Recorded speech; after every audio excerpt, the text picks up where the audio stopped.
First of all, I want to say to each and every one of you from a very sincere place, thank you so much for all the support around the new book I'm writing.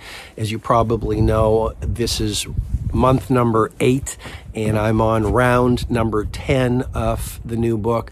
Why am I working so hard on it? Why am I so obsessed with getting every line right? Because you deserve no less, and I will not put my name to something that doesn't represent the highest of quality.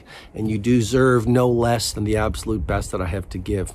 Anyway, this is just a raw and real video that I wanted to shoot, sharing some of my ideas on the world right now and some of the philosophies that I think you could bring to the world right now to make it a brighter place. The first thing I'd say is, you know, let's start from within. Often we wait for more heroes and we wait for leaders to show us the way when deep in our hearts we know the way. And we know that by standing steadfast around our ideals, by pursuing our mighty missions, which make us happy, by expressing our genius and our glory that we have within us, and by standing for honesty and truth and dignity and love for all, we lead the world in our own unique way.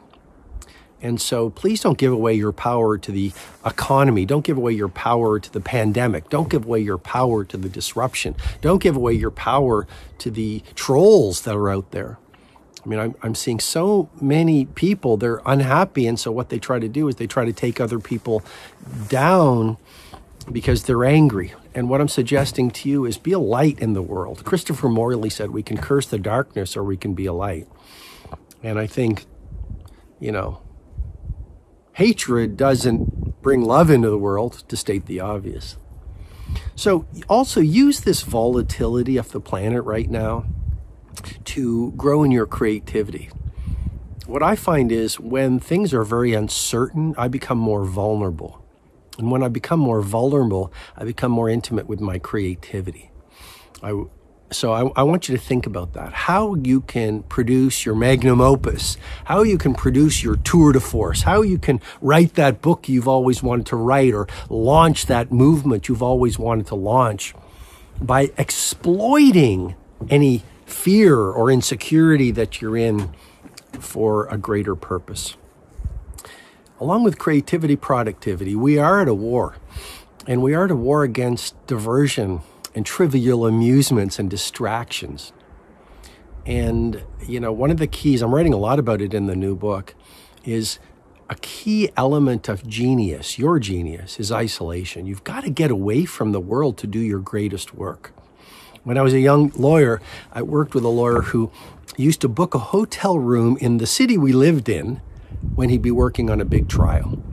And he just locked the door, put do not disturb on the phone, order room service, just to isolate himself to get into his state of deep flow. And I know I do my best work when I'm away from the world and I turn off my phone for days and I don't check any notifications and I'm literally lost to the world. And that's why I think so many artists live by the sea and so many artists, you know, isolate themselves in a little cabin. I think of Andrew Wyeth. I think of J.D. Salinger. You know, these people had these cottages where they would go and work for hours so they could experience transient hypofrontality, which I've written about in the 5 a.m. Club. You can learn about it. It's really the key to genius, and you need to know it if you want to bring your genius to the world. Anyway, remember that the key to productivity is isolation. And then I think the final few things I would share to navigate this world that we're in would be, you know, kindness is so important. And that involves the basics that are often not so obvious. Saying please and thank you. Please means I appreciate you. Thank you means I respect you. Being on time, which is the trait of royalty. I think punctuality is the trait of royalty in many ways. And just communicating in a way that's respectful. You can say whatever you want so long as you communicate it with respect. Sometimes I see people online, they say, I disagree with you. Look, disagreement is absolutely fine, but why do you have to say it like that? Just say, here's another way to look at it. Here's how I look at it.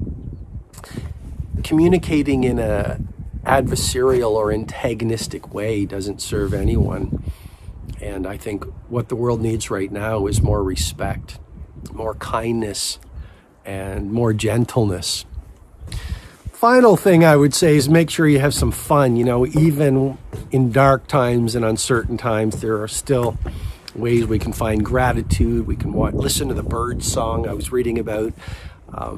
With all the lockdowns, there's a city in India that finally is able to see the Himalayas after 10 years because there's so much less pollution now. So look for things to be grateful for. You know, the bird song, a sunrise, a beautiful piece of poetry, a great sonata or other piece of music, the laugh of your child, a beautiful home-cooked meal. But make sure you find some time to experience the simple graces every single day, because, you know, you'll find them if you look for them.